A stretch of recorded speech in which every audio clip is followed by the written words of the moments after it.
Sindicato dos Trabalhadores Rodoviários de Santos e Região. Oferece aos seus associados assistência médica e odontológica, assistência jurídica e entretenimento. Associe-se. Avenida Conselheiro Nébias, 262, Vila Matias, Santos. Telefone 3228-9200.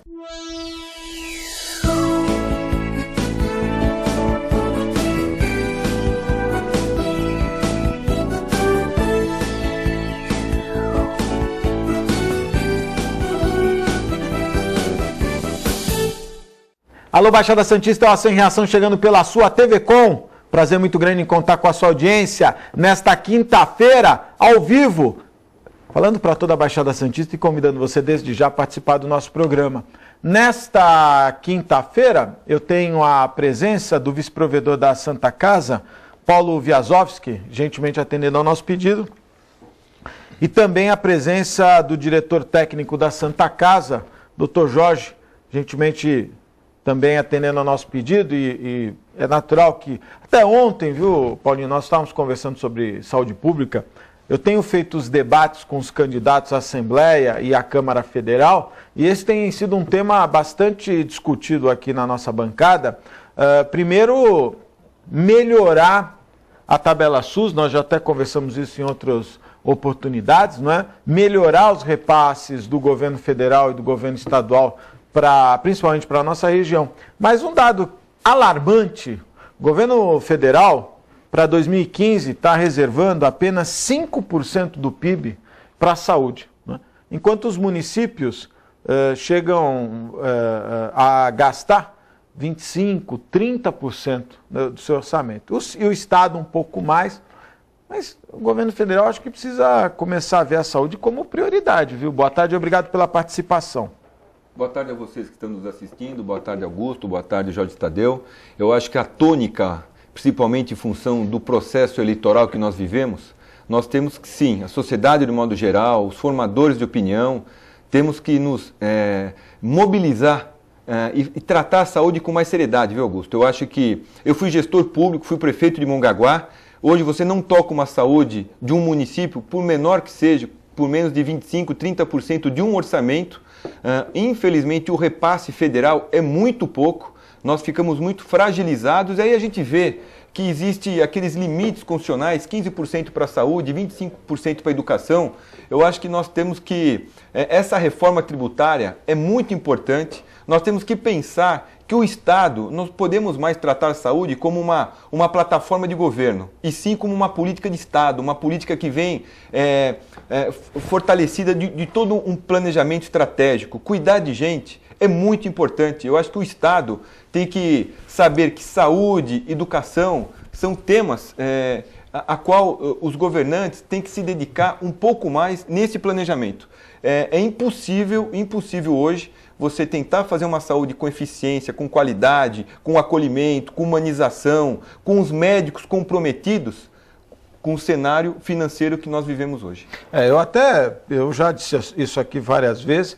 Primeira coisa, nós temos que promover um alinhamento, não é? Os municípios não podem gastar 25% em educação e 15% na saúde. Tem que ser pelo menos 18%, 17%, 20% na saúde, pelo menos 20% na saúde, e diminuir o gasto na educação. Porque a manutenção da saúde está muito cara. Medicamento, procedimento, as unidades de saúde. E quando essa situação estiver mais equilibrada, aí sim podemos voltar nesse nível de investimento na educação. Sem dúvida. E, Augusto, é muito importante nós frisarmos também a questão da saúde preventiva. Fazer um trabalho de prevenção para baratear a medicina curativa, né? Unidade da saúde da família é muito importante, o médico mais presente, aquele posto. Eu me lembro que eu era moleque e a gente tinha um hábito, minha mãe tinha um hábito de me levar naquele médico que atendia na associação de bairro, e ele via todo o crescimento, né? Desde a criança com 1 ano, com 2 anos, aquele tratamento diferenciado, onde o médico apalpava, olhava. Então, eu acredito também que criou-se também um mecanismo de alta geração, de produção de exames, que faz também com que a saúde fique muito onerosa. Então, até os procedimentos, a normatização tem que ser tudo reavaliado. Eu vou passar a palavra para o Jorge, mas antes, nós vamos ter eleição agora e vamos eleger a Assembleia Legislativa, vamos eleger Câmara Federal, vamos eleger o governo, mas nós vamos também eleger o Senado. Nós precisamos começar a pensar essa função do Senado, que estava tão distante de nós, não é? E às vezes a gente até esquece para que serve o Senado. Já fiz programas aqui onde se questionou. Acho que o Estado de São Paulo chegou um momento de ter senadores mais contundentes na cobrança do que efetivamente a gente produz para esse país e o que vem de volta. A função do Senado, por isso que cada estado tem 3 senadores, é representado por 3 senadores. É diferente da Câmara Federal, né, que você tem lá trocentos mil deputados, tem o baixo clero, o alto clero, o médio clero, 513 deputados. 513 deputados, que é uma voz. O Senado tem um peso importante. Acho que chegou o momento também de refletir nessa eleição quem nós queremos que esteja falando diretamente com o presidente, praticamente no mesmo nível, e cobrando melhorias para o Estado. Ô Jorge, esses números, né, eu trago sempre profissionais da saúde aqui, e eu tenho o meu amigo Dr. Clemente, que sempre fala que a saúde, nós precisamos começar a descobrir quem é que vai custear a saúde, né? Porque a medicina vem avançando, tecnologia, equipamentos, exames, e o profissional às vezes não é tão reconhecido, e isso precisa ser mudado. Você está à frente agora da diretoria clínica da Santa Casa, que é um grande desafio pela magnitude que a Santa Casa representa na nossa região. Boa tarde e obrigado pela participação. Boa tarde, Augusto. Boa tarde aos espectadores. Boa tarde, Paulo. Primeiramente, eu gostaria de agradecer o convite. Eu acho que eu costumo dizer, nesse cenário de gestão, de estratégia de gestão, que a saúde, assim como outras instituições, outras indústrias do nosso país, elas precisam ser relidas, elas precisam dar uma releitura da sua estratégia. O Brasil, ao longo das décadas e ao longo desses séculos, principalmente de independência, ele evoluiu com uma deficiência de identidade estrutural. Então, vamos usar o exemplo da saúde. Nós temos uma saúde que ela funciona fundamentalmente por demanda. Então, eu tenho um paciente, um médico, o que o médico solicita, o paciente faz, e o plano de saúde, ou o plano de saúde privado ou o plano de saúde público, tem que subsidiar aquilo ali. Existe um modelo igual a esse, por demanda? Existe. Por exemplo, o modelo americano, que é um modelo que atualmente está sendo colocado em xeque pelo próprio Senado americano, porque ele tem alto custo. O que está sendo feito lá e que não é feito aqui? O estabelecimento de normas para essa demanda. Protocolos, qualificações por performance, que limitam a caneta, que tornam a caneta algo guiado por uma fundamentação científica. Continua sendo caro? Sim, porém caro de maneira embasada e autolimitado pela ciência. Diferente de outros modelos, que também o Brasil tem características, modelos assistencialistas, como o europeu, os países da Escandinávia são altamente assistencialistas, tem o medicamento, o paciente recebe em casa o medicamento do próprio governo, existe proatividade da saúde na questão da prevenção e da promoção, como o Paulo colocou. Então, a falta de uma identidade, um direcionamento um pouco mais estratégico e de longo prazo, ou seja, de deixar de ser uma política momentânea e sim ser uma política instituída na nação, como por exemplo a CLT. Vamos usar a CLT como um paralelo. Não adianta um governante ou um candidato vir falar que ele vai dissolver a CLT. A CLT transcende a candidatura, transcende a vontade, transcende qualquer plano de trabalho. É a mesma coisa. Você precisa criar um plano e meta. E a questão de protocolos é muito boa. Usando um exemplo prático, existem algumas instituições norte-americanas e até canadenses que trabalham com esses protocolos.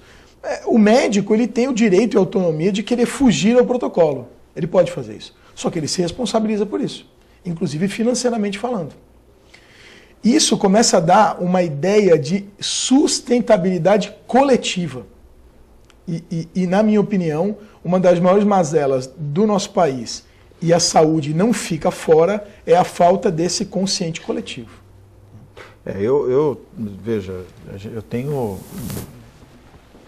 É lógico que eu vou contar, tem um caso agora que a pessoa está desesperada, eu tenho conversado com ela, ela precisa fazer uma cirurgia no fêmur, não é? Está agendado pelo SUS aqui na Baixada Santista, ela é a 84ª, 85ª, e as cirurgias são muito lentas, é muito difícil, só uma pessoa que opera, aquela coisa toda.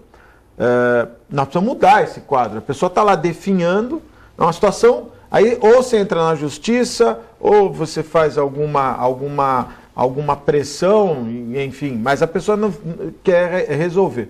Os Estados Unidos estão passando um momento de revisão desses procedimentos, e nós não podemos esquecer que os Estados Unidos, diferente no Brasil que tem plano de saúde, né, os Estados Unidos têm seguro. Né? Esse ano eu vou ficar doente, quero gastar só $100 mil. Você vai fazer um seguro que vai te garantir esse gasto. Se você tiver um problema e gastar mais, você tem que se virar. É diferente do modelo brasileiro. Exatamente. E às vezes, eu acho que o governo, eu comentei isso aqui esses dias, viu, Paulinho? Eu queria até ouvir a sua opinião. Eu acho que o governo, quando eu digo governo, é o Estado constituído, município, órgão federativo do Estado, o próprio governo federal, começou a empurrar para a sociedade civil algumas responsabilidades. Então, idoso. Então, tem as creches aí, os asilos que o pessoal se empenha para... Creche, a mesma coisa.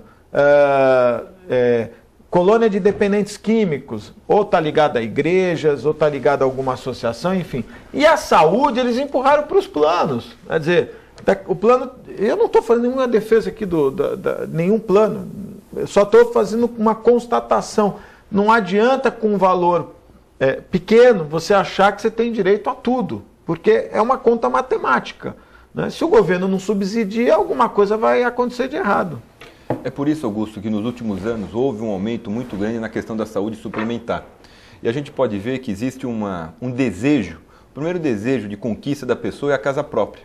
O segundo é a aquisição de um plano de saúde em função da alta vulnerabilidade do sistema público de saúde no Brasil. Né? E o que a gente vê, talvez, isso é importante nós frisarmos nesse momento eleitoral que nós vivemos, é que para determinados governantes é muito mais proveitoso em termos de retorno por voto, e aí também a sociedade é um pouco culpada nisso, na questão imediatista, na questão de bem-estar, porque às vezes você tem um estado de bem-estar deixando de pisar numa rua de areia em uma rua asfaltada, do que ter um atendimento digno em saúde, porque às vezes saúde você não vê, mas saúde você sente quando precisa de uma saúde de melhor qualidade. Então eu acho que essa questão de prioridades, num contexto, como bem falou o Dr. Jorge Tadeu, nós não podemos mais tratar a saúde como uma questão apenas de um plano de governo. Eu acho que a saúde tem que ser tratada como uma questão de Estado, uma política pública de Estado, né? Nós temos que saber delegar. Eu acho que o terceiro setor, né, como as OS, vieram contribuir muito no processo de gestão, no processo de aprimoramento, num processo de, talvez, na deficiência que o poder público tinha, de aferir custos, de se embasar em algumas metas. O terceiro setor, ele pode justamente trabalhar de uma maneira compartilhada, mas nós não podemos abdicar da responsabilidade que é a saúde do poder público. Até pelos impostos que pagamos, né? Sem dúvida. Quer dizer, é uma responsabilidade do Estado. E os números, cada vez, a economia vai crescer muito pouco, talvez não chegue a 1%, mas é uma força, né? É um número extraordinário que a gente arrecada todos os meses, que o governo federal precisa, de alguma maneira, mandar de volta, principalmente para os municípios. Doutor, eu acompanhei no domingo uma ampla reportagem sobre as Santas Casas, que o Fantástico promoveu, e eu percebi ali, né, a questão da excelência em alguns atendimentos que algumas Santas Casas têm ido buscar para tentar até melhorar os recursos que recebem o SUS, não é? Que é a questão dos procedimentos de alta complexidade, que remuneram até melhor. E na última participação do Paulinho aqui no programa, nós estamos falando que a Santa Casa vem buscando essa excelência em algumas áreas, não é? E eu gostaria que o senhor nos dissesse aqui como andam esses projetos, o que já é palpável, o que ainda nós temos a esperar da Santa Casa. Bom, em primeiro lugar, a Santa Casa ela quer estabelecer a identidade de ser um hospital voltado para a alta complexidade para a Baixada Santista, ou seja, um provedor de soluções em alta complexidade técnica para a Baixada Santista. Isso está devidamente alinhado com o planejamento, por exemplo, que a Secretaria Municipal de Santos de Saúde pretende. Eles pretendem entender a Santa Casa como uma solucionadora de alta complexidade. O problema é que nós ainda temos uma demanda muito alta de pacientes de média complexidade, ou de média e baixa, de menor complexidade, que precisam ser assistidos pela Santa Casa por uma questão de rede. Né? Ainda existe uma evolução da rede da nossa região toda, e de Santos também, por isso que Santos está investindo nessas UPAs, no Hospital Conselheiro Nébias, né, nos antigos Hospital dos Estivadores, para que consigamos focar a Santa Casa na alta complexidade. Para nós, é estratégico a gente trabalhar a alta complexidade, por quê? Porque a Santa Casa é uma estrutura que tem um custo de funcionamento muito pesado, porque se a gente se propõe a trabalhar na alta complexidade, o nosso profissional de enfermagem tem que ser mais qualificado, o nosso profissional administrativo tem que estar preparado para trabalhar a gestão dessa conta, desse processo de maneira mais adequada, o médico precisa ter uma qualidade e uma disponibilidade para se atualizar, para se capacitar, para atender esse tipo de complexidade. Então, o nosso plano estratégico é focado na alta complexidade. O que a Santa Casa faz hoje para isso? Hoje a Santa Casa está trabalhando o maior desenvolvimento do seu centro oncológico, com aí a construção do serviço de radioterapia, com um acelerador novo, com uma casa-mata reestruturada. Dentro dessa obra, nós também estamos investindo na instalação de uma ressonância magnética, que é um equipamento que ainda não dispomos dentro da estrutura Santa Casa, e isso também está na programação. A gente tem investido muito numa melhor performance do centro cirúrgico. Hoje de manhã mesmo houve uma reunião com os chefes de todos os departamentos de cirurgia dentro da Santa Casa, pensando no aumento da eficiência, no aumento da produtividade do centro cirúrgico. E por fim, nós temos trabalhado com o corpo clínico como um todo, né? Essa visão de a Santa Casa ter resultado e maior eficiência com foco na alta complexidade. Que é o que me parece que o SUS pelo menos reconhece na remuneração? Sim, na verdade, Augusto, até na reunião com o ministro da Saúde, nós entramos nessa questão de que o próprio governo federal, o próprio poder legislativo e executivo, eles estão entendendo que a estrutura SUS tem que passar também por uma releitura, inclusive na sua forma de custeio e de pagamento. Então, eles já nem discutem mais o conceito da tabela SUS. O ministro da Saúde foi muito enfático nisso, né, Paulo? Em citar que eles estão num processo de desmame dessa tabela SUS, conceitualmente. Para quê? Para se trabalhar na forma de pacotes. Né? Então, eles estão usando um pouco da inteligência que o sistema privado criou e importando isso para o sistema público. Por quê? Hoje em dia é muito comum... Ele contrata um pacote de serviços. Exatamente. Então, eu credencio a Santa Casa para a cirurgia cardíaca.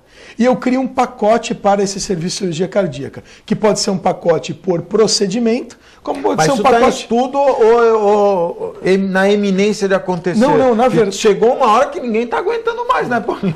Não, na verdade... Tomar uma decisão logo, né? Na verdade, eu acho que há uma inércia, como tudo, né? Existe um tempo para isso se amadurecer, mas a gente já vê que hoje nós discutimos, tanto com o município, quanto com o Estado, quanto com o governo federal, verbas empacotadas. Né? Então, por exemplo, nós temos lá o projeto Santa Casa Sustentável, que é uma verba empacotada para melhorar a sustentabilidade do atendimento ao SUS na Santa Casa.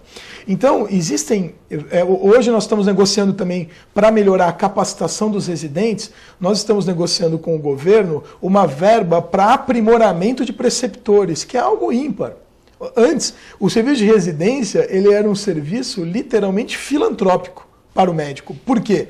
O residente recebe uma bolsa e o preceptor ensina. Preceptor, para quem ainda não identificou, é o médico que diz lá, ó, você está indo pelo caminho certo ou não. É literalmente o professor do residente, professor. né? E ele fazia isso por amor à carreira, por amor à parte... Eu pensei que tinha alguma remuneração. Alguns hospitais fazem uma remuneração ao chefe, por exemplo. Vamos pegar um exemplo. Existe a residência de cirurgia geral. O chefe da residência, às vezes, tem uma verba. Mas os outros médicos do grupo de cirurgia que operam com o residente, que pegam na mão do residente para ele melhorar, não tem nenhum tipo de remuneração. Tá errado. Exatamente. E o que limita também, né? Porque você depende da boa vontade.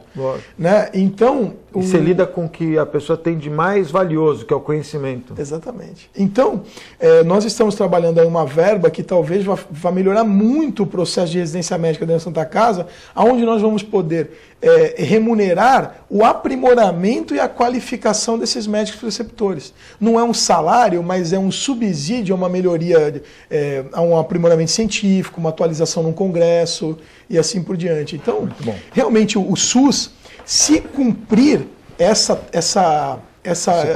tarefa, esse planejamento mais moderno, visando empacotamento, eu acho que a tabela SUS deixa de ser o calcanhar de Aquiles do sistema. Você teve estou percebendo que você teve junto com o Dr. Jorge, com o ministro da Saúde, né, que é santista, vizinho da Santa Casa praticamente, né?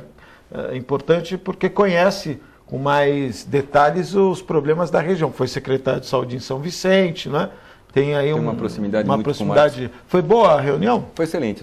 Foi o provedor, fui eu, foi o Jorge Tadeu, diretor técnico, foi o Dr. José Eduardo, né? Nós fomos foi a Miriam, diretora de finanças, nós fomos num grupo, né, de pessoas realmente para poder... Fomos muito bem atendidos pelo ministro, inclusive o Fausto estava lá, o Fausto hoje está de gabinete, né? tendo uma função importante dentro do Ministério. Fausto Figueira. O Fausto Figueira é médico, conhece a região, esteve foi deputado estadual, vereador. E é muito importante você, às vezes, falar com uma pessoa que vem da questão pública e tem a questão técnica também, porque médico, nos facilita bom cirurgião. muito. Sem dúvida, sem dúvida. E o ministro foi muito enfático em falar que está querendo nos ajudar, vai procurar caminhos para que a gente possa sair dessa crise que assola a Santa Casa, que é uma crise financeira séria, né? Desde a questão de um novo modelo de gestão, de uma gestão mais profissional, do balanceamento de custos, na captação de um recurso necessário para que a gente possa equilibrar as contas de uma vez por todas, para que a gente não fique nessa dependência de empréstimos que faz com que haja um desperdício muito grande financeiro. E o momento, Augusto, é muito importante aqui nós frisarmos para a sociedade santista, para a Baixada de um modo geral, que a Santa Casa está hoje com outro modelo de gestão. Nós temos aí 5 diretores que estão imbuídos de uma grande missão, de uma grande tarefa, né? Isso se deve também ao nosso grande mestre, que é o provedor, o Dr. Félix, que tem essa questão da inovação, essa coragem de quebrar paradigmas, mesmo o seu Félix estando lá todos esses anos como vice-provedor, já ocupou vários cargos, mas ele tem esse desejo, essa vontade de poder, praticamente, nesse seu mandato aí, mostrar uma coisa impactante em termos de modelo de gestão para a Santa Casa de Santos. E com o Estado, você tem mantido contato, Paulinho? Temos. Eu quero, inclusive, aqui agradecer ao diretor regional de saúde, Dr. César Kabashi, está se mostrando um grande parceiro da Santa Casa, uma pessoa sensível aos problemas de saúde, praticamente ele se torna o grande articulador junto ao secretário de saúde, o Dr. Davi Uip. Inclusive temos uma audiência marcada agora, dia 14 de agosto, às 15 horas. Eu tenho certeza que isso vai ser muito importante para que a gente possa expor os problemas da Santa Casa, para que a gente possa apresentar as nossas propostas, os recursos que foram e até agora não voltaram na questão de investimentos necessários para que a gente possa expandir a parte física e a parte de tecnologia, de estrutura de maquinário. O Dr. Jorge Tadeu também deve participar dessa reunião conosco. Uma outra pessoa aqui, Augusto, que eu tenho também que agradecer é o Dr. Marcos Calvo. Eu acho que o Marcos, secretário municipal de saúde de Santos, está se mostrando, já foi um diretor técnico da Santa Casa, conhece os problemas, sabe muito bem equacionar essa questão Estado, município, Santa Casa, né? Então isso é importante, que quando todos os órgãos estão trabalhando de uma maneira muito bem entrosado, para que a gente possa cada vez mais avançarmos num resultado promissor. Nós vamos fazer um breve intervalo, é muito rápido, fique aí, eu volto já.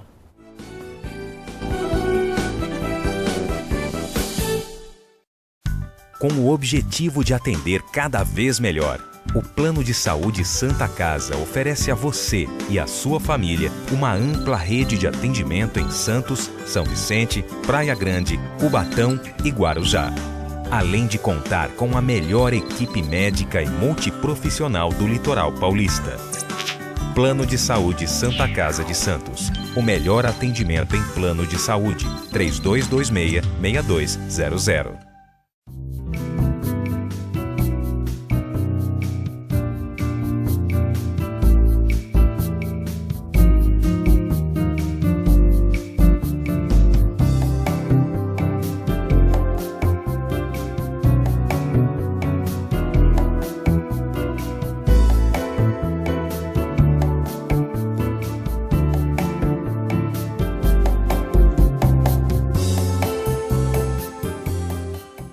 Buffet Maison Vanut, um novo conceito em festas. Requinte e sofisticação no mesmo espaço. Atendemos todos os tipos de eventos. Aniversários, casamentos, confraternizações e festas infantis. Venha conhecer nossos ambientes e faça seu orçamento. Buffet Maison Vanut, Avenida dos Bancários, 42.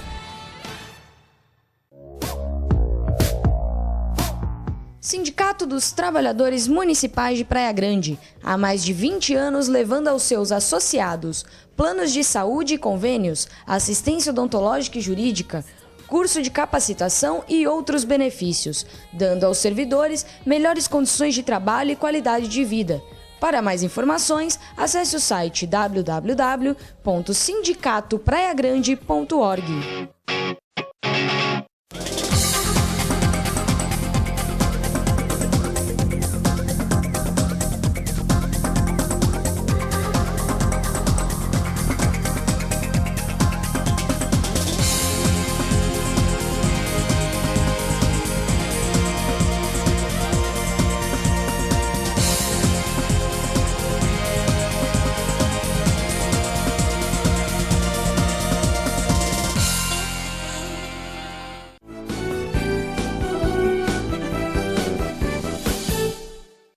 Estamos de volta ao vivo, um abraço especial, meus amigos da Ozan, 32288000, ou acesse o site www.ozan.com.br.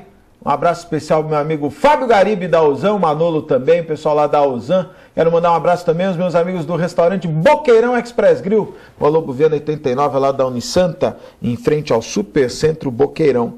Restaurante Boqueirão Express Grill. E um abraço especial, meus amigos do Incatep, o primeiro e verdadeiro centro de excelência portuária, o Incatep qualificando a mão de obra do trabalhador portuário e preparando para o mercado de trabalho. Eu sempre ressalto e destaco a atuação do Incatep, porque, de verdade, o país vem crescendo na área portuária, principalmente a cidade de Santos, e em breve, com os investimentos brasileiros, investimento brasileiro do governo brasileiro no Uruguai, vamos ter um belo porto no Uruguai, com o investimento do governo brasileiro em Cuba, vai arrendar para os Estados Unidos, vai precisar de trabalhador brasileiro, né? E aí o cara tem que estar qualificado. E aí o Incatep é o único que qualifica o trabalhador portuário, por exemplo, para esse equipamento, são os equipamentos de bordo, guindaste de bordo, são equipamentos que na América Latina só o Incatep tem. Por isso eu recomendo Incatep, o primeiro e verdadeiro centro de excelência portuária. Eu falei de Cuba e me lembrei ontem, nós vamos passar a semana que vem esse programa, hein? Ontem eu gravei com o Marquito, esse programa foi gravado, nós não fizemos a transmissão ao vivo, né? Eu gravei um programa ontem com o Marquito, presidente do Sindicato dos Urbanitários, e o ex-ministro dos Esportes, o Orlando Silva, que nos deu o prazer. Fizemos um belíssimo programa, eles que têm laços com Cuba, ele fala muito sobre esse assunto, com certeza um belo programa. Nós ainda não temos a data da semana que vem que vai ser exibido, vamos divulgar para que você possa acompanhar a entrevista do ministro Orlando Silva, o ex-ministro dos Esportes, que falou de vários temas, não é? E não só da área esportiva, mas de vários temas aqui no programa Ação e Reação. Lembrando também, sempre bom destacar, da nossa cobertura, a TV Com abrange as cidades de Santos, São Vicente e Praia Grande, são quase 200 mil assinantes que a NET para onde a NET distribui o seu sinal. E lembrando também que em breve nós estaremos na operadora Vivo, né? Estamos aguardando o sinal da Vivo, já todos preparados aqui, e poderemos transmitir para você que é assinante da Vivo também receber o sinal da TV Com. Doutor Jorge, hoje nós falamos aqui, o senhor falou desse momento, né, da Santa Casa. Hoje qual é o principal objetivo no sentido de humanização dos profissionais? Eu acho que isso é sempre importante destacar, né? Que lidar com a saúde não é fácil, né? O profissional lida primeiro com, às vezes, o desespero do paciente que está chegando, ou do acompanhante, a dificuldade que ele está vivendo, os próprios percalços da vida, enfim. A Santa Casa e o senhor, nessa sua gestão, pretende valorizar essa questão da humanização? Sim, com certeza, Augusto. Na verdade, esse já é um trabalho antigo na Santa Casa. A Santa Casa hoje conta com grupos de pessoas voluntárias para oferecerem um pouco mais de acolhimento e assistência às pessoas, principalmente as mais carentes. Existem grupos focados nas crianças, nos pacientes portadores de problemas oncológicos, né, com câncer. E também nós temos um grupo que responde por um comitê de controle de qualidade, que tem trabalhado bastante, lá liderado por uma das pessoas que é titular da atual mesa administrativa, que é a dona Ana Maria, né? E esse grupo, eles atuam aí tentando melhorar a qualidade da Santa Casa no que diz respeito ao seu serviço, ao acolhimento, pensando um pouco na parte mais subjetiva, emocional do atendimento. Eu acho que o grande legado que esse grupo pode gerar e fazer brotar na Santa Casa é realmente uma visão da Santa Casa, desde a entrada do paciente, pelas diversas portas que a Santa Casa tem, emergência, procedimento eletivo, ambulatório, serviços de exames.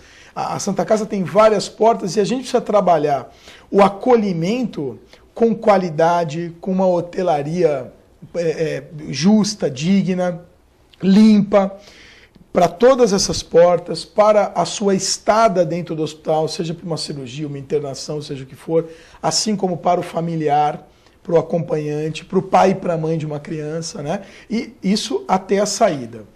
O trabalho que a gente tem feito nós estamos num processo agora, junto com o financeiro e com o administrativo, de renovação de parte do enxoval da Santa Casa, para que a gente tenha roupas de cama, banho melhores, né, mais atualizadas. Essa equipe do Comitê de Controle de Qualidade tem atuado aí como uma espécie de ouvidoria, né, para que soluções sejam geradas a partir dos questionamentos dos usuários, dos nossos clientes, dos nossos pacientes. E nós estamos também trabalhando com a gerência de enfermagem e com o departamento que mexe com serviços de saúde, exames em geral, um cronograma de treinamentos para evitar acidentes com pacientes, por exemplo, pacientes em cadeira, em maca, que correm risco de queda, a gente treinar melhor os profissionais, criar um processo de capacitação de um profissional novo, recém-contratado. Então, nós estamos focando em ouvir os clientes através do grupo de controle de qualidade, que são as famosas verdinhas, né, da Santa Casa.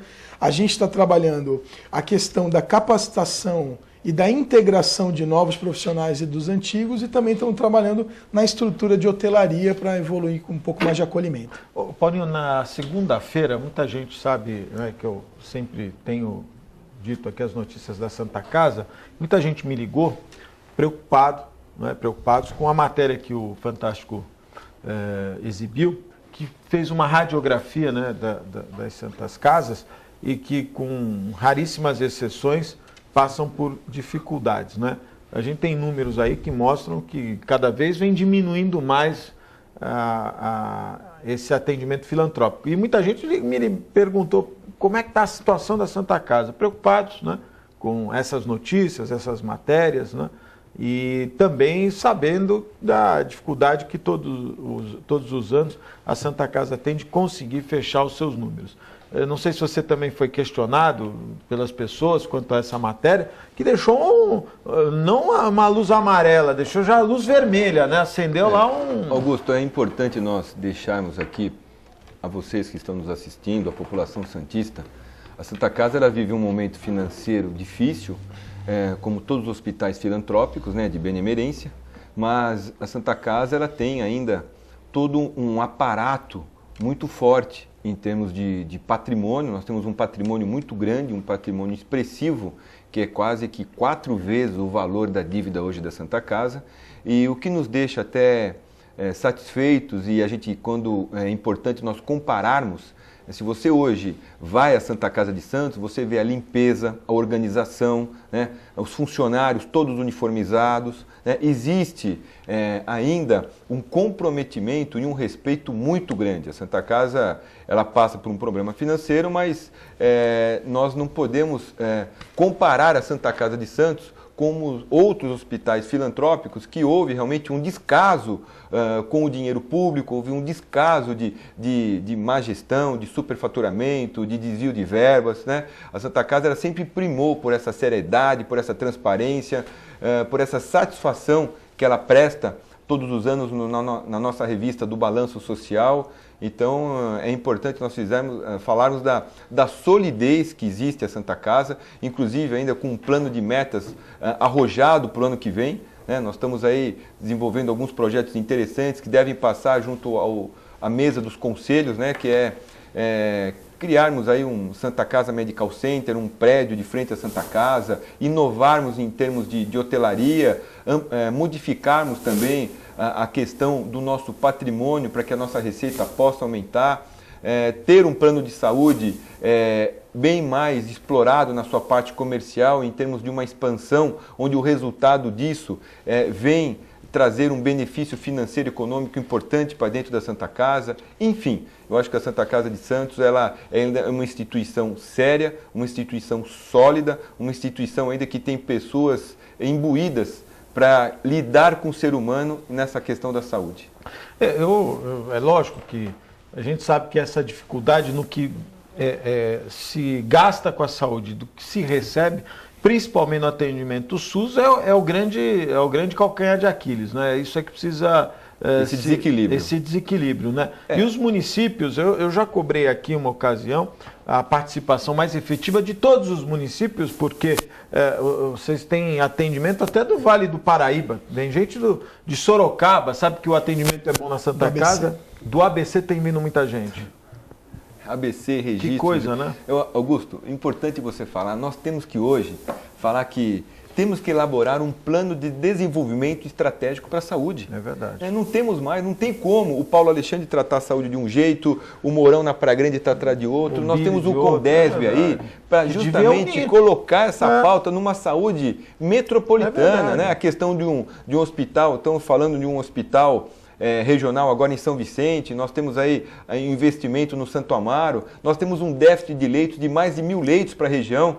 Então, se não houver aí um planejamento estratégico com a região metropolitana mais o Estado, onde a gente possa ter um investimento maciço, a saúde ainda vai continuar deficitária. E não adianta também cobrar de um único município. Ah, Santa Casa está em Santos, problema de Santos. Não adianta, não é? Porque nós vemos uma região metropolitana, né?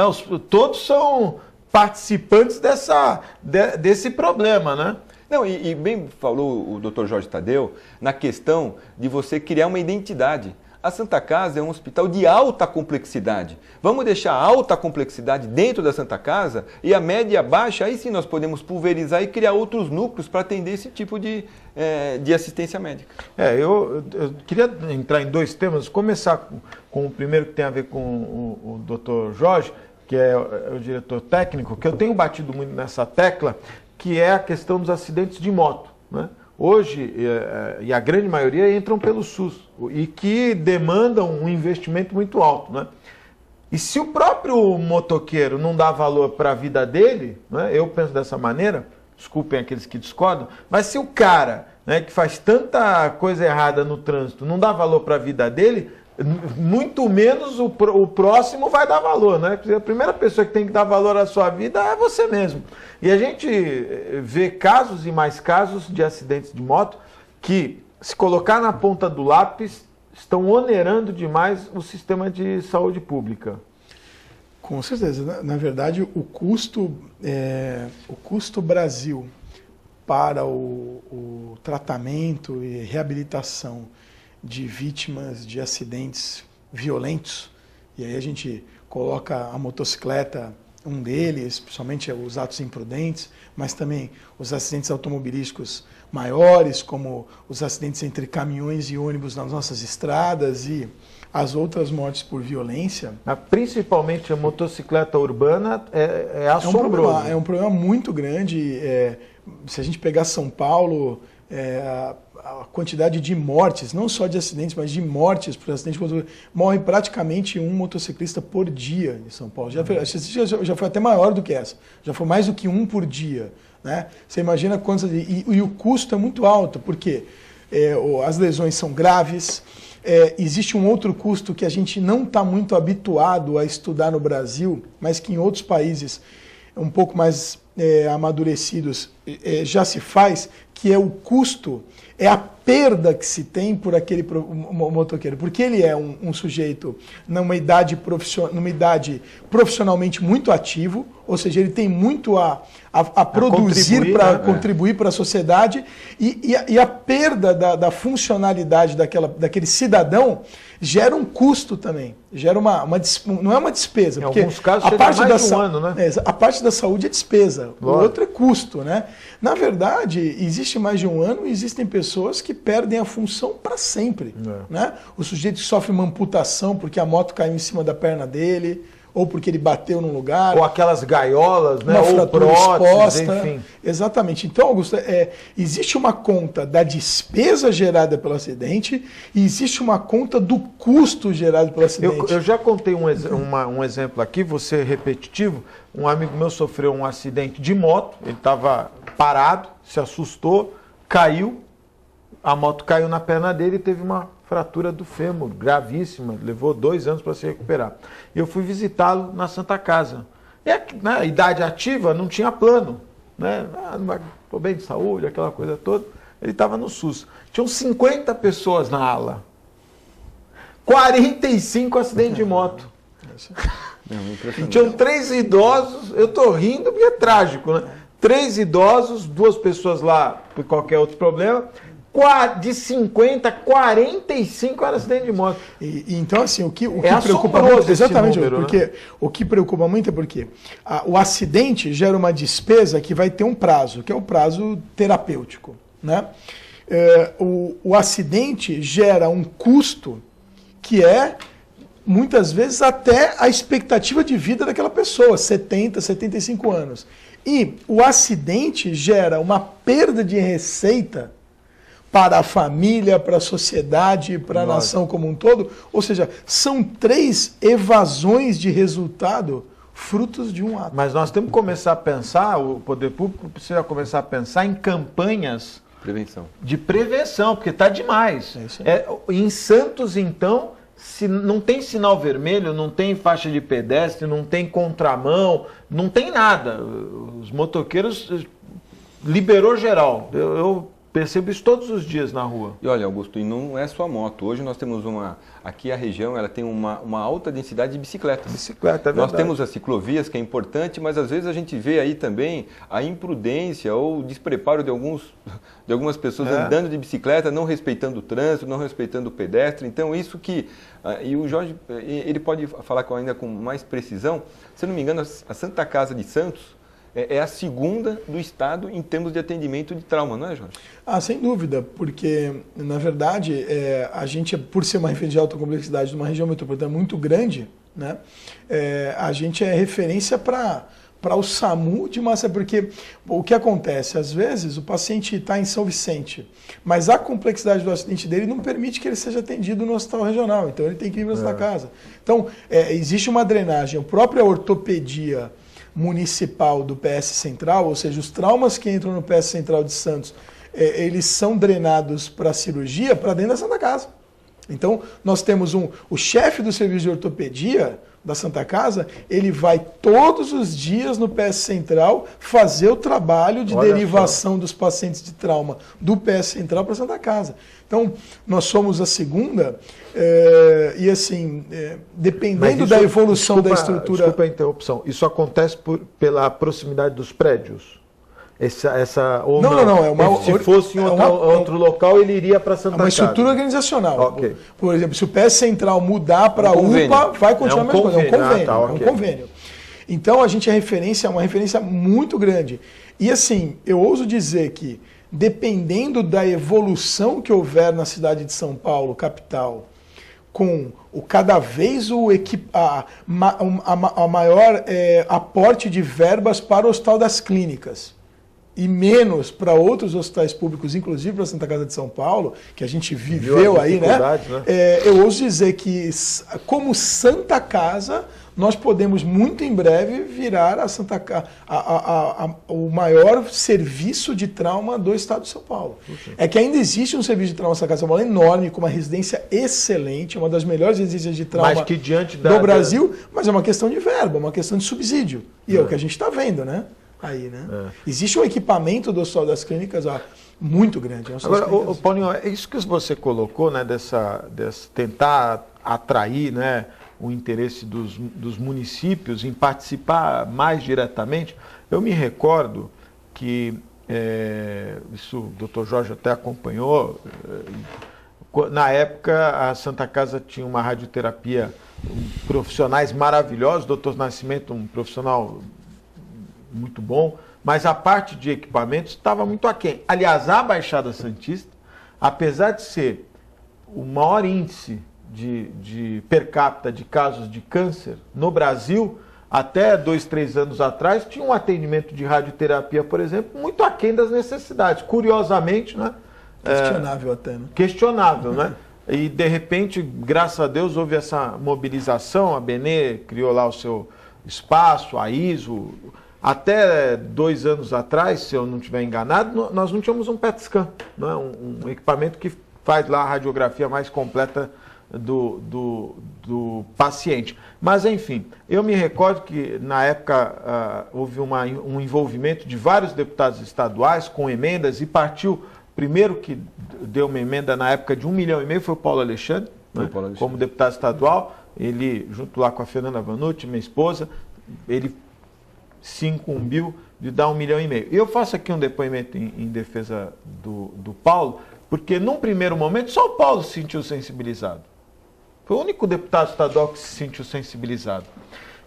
E teve deputado que, não, mas é a Santa Casa de Santos, como? E gente que mora aqui, atravessou aí, você não sabe quando é uma cidade ou outra, né? Eu acho que esse espírito, você colocou muito bem a necessidade de envolver os prefeitos de outras cidades, de sentir a necessidade de poder se doar mais. Eu não sei se Santos tem se doado, não acompanho os números, acredito que sim, mas os outros municípios também precisam se doar mais na questão de subsidiar a Santa Casa, Paulinho. Eu acho que aí existe uma questão de elaboração de uma política pública mais sensível nessa área da saúde, onde você pode dar um direcionamento dentro do seu orçamento, firmar um convênio, verificar a quantidade de pessoas que realmente migram para os outros municípios. Hoje, às vezes é muito cômodo para alguns governantes municipais, para alguns governos municipais, a questão da central de regulação, onde o Estado assume essa função, essa incumbência, né? E os municípios sempre ficam com aquela tônica da falta de recurso ou dando prioridade para um outro tipo de investimento que não é a saúde. Mas eu vejo, Augusto, você está coberto de razão, eu acho que se não houver aí todo um sentimento metropolitano na busca da construção de uma agenda mais positiva, onde nós temos que focar, colocando a Santa Casa de Santos na parte da oncologia, colocando a Santa cardíaca, Casa... né? A parte cardíaca. Hemodiálise. Hoje, você pega os municípios, hoje, qual município da Baixada que tem a estrutura de hemodiálise que tem a Santa Casa de Santos? Né? Não tem, né? É difícil você ver. Então nós somos referências do estado inteiro. Nós somos o serviço de hemodiálise da Santa Casa é muito grande, né? É muito grande. Óbvio que a gente tem em São Paulo algumas estruturas grandes. Mas nós estamos ali, pau a pau. Santos em hemodiálise é uma cidade de referência já há décadas. Né?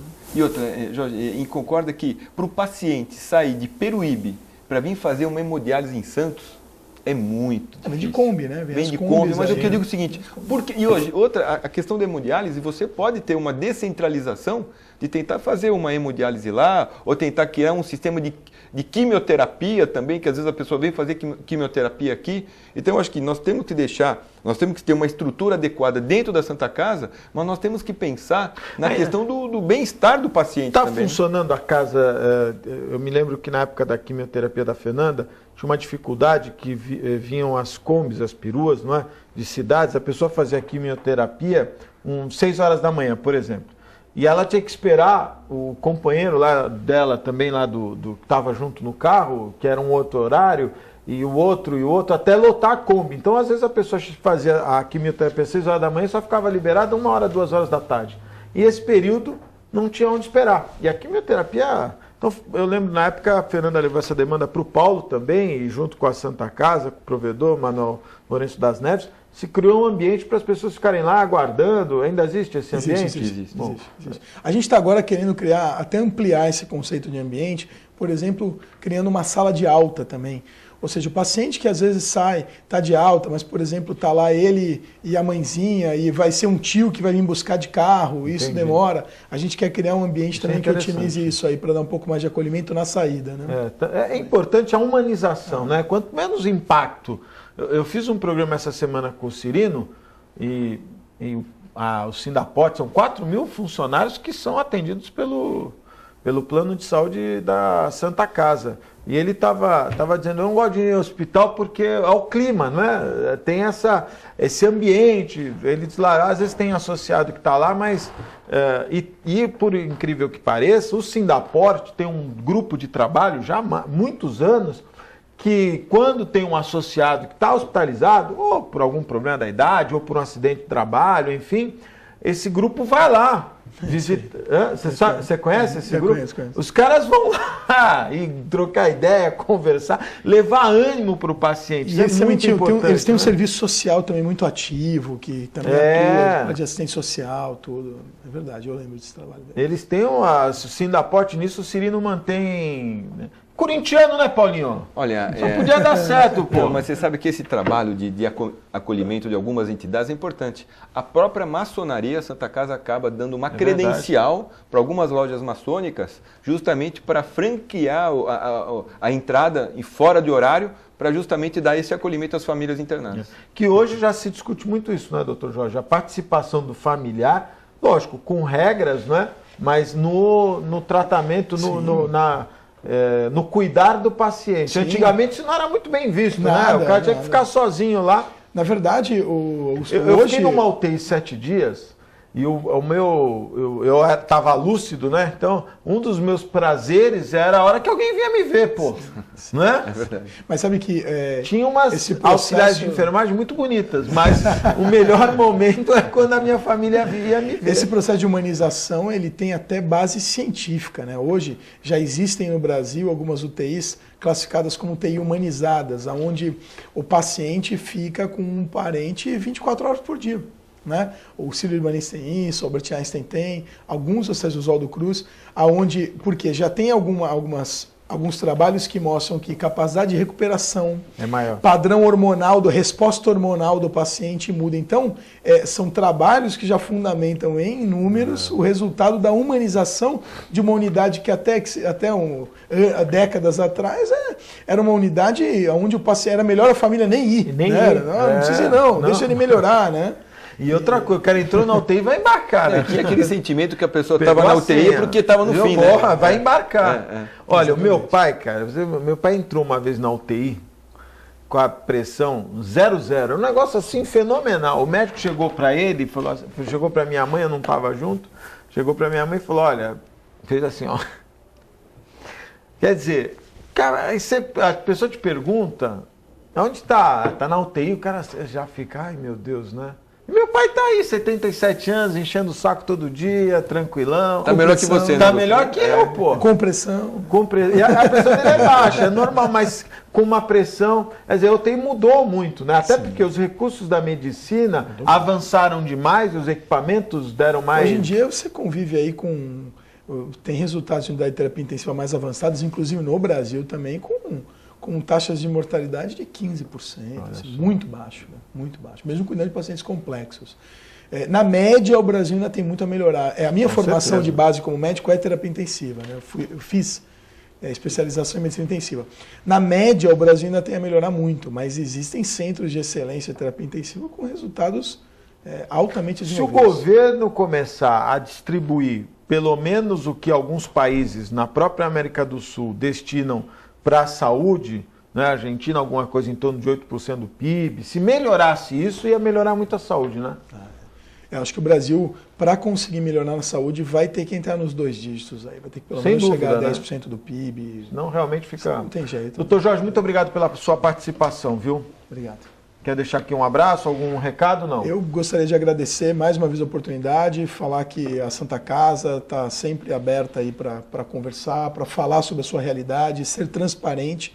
Nosso grupo aí, liderado pelo Dr. Félix, pelo Paulo Viazovski, que tem trabalhado com essa transparência não só para o corpo clínico, para os seus funcionários, mas também para a sociedade como um todo. E agradecer essa oportunidade aqui, Augusto, a você, e desejar uma tarde ótima aos espectadores. Muito obrigado. Outro dia, Paulinho, me chamaram a atenção na rua. Uma pessoa chegou para ele e falou, pô, você leva lá o ex-provedor da Santa Casa, fica chamando ele de Paulinho. Eu falei, mas eu conheço ele por Paulinho, então você me desculpa, viu?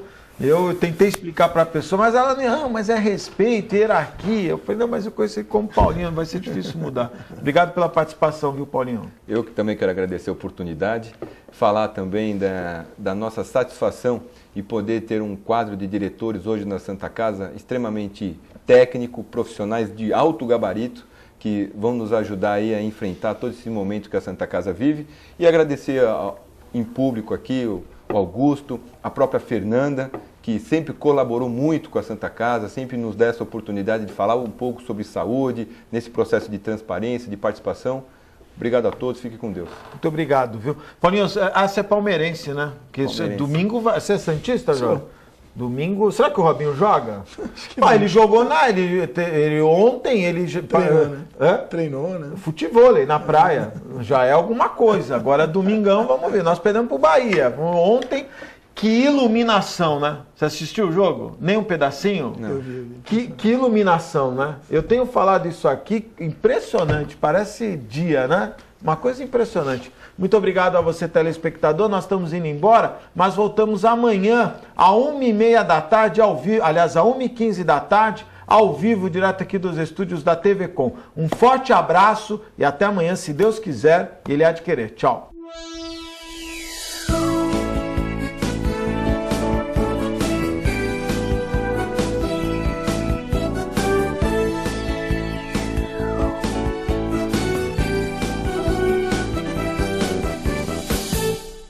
Um pedacinho da França agora ilumina Santos. Deixe que ele ilumine sua vida.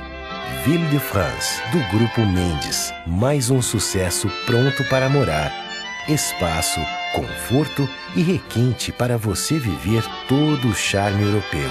Com o melhor clima tropical e uma vista livre para o mar. Ville de France, o estilo das vilas europeias em plena cidade de Santos. Venha conhecer.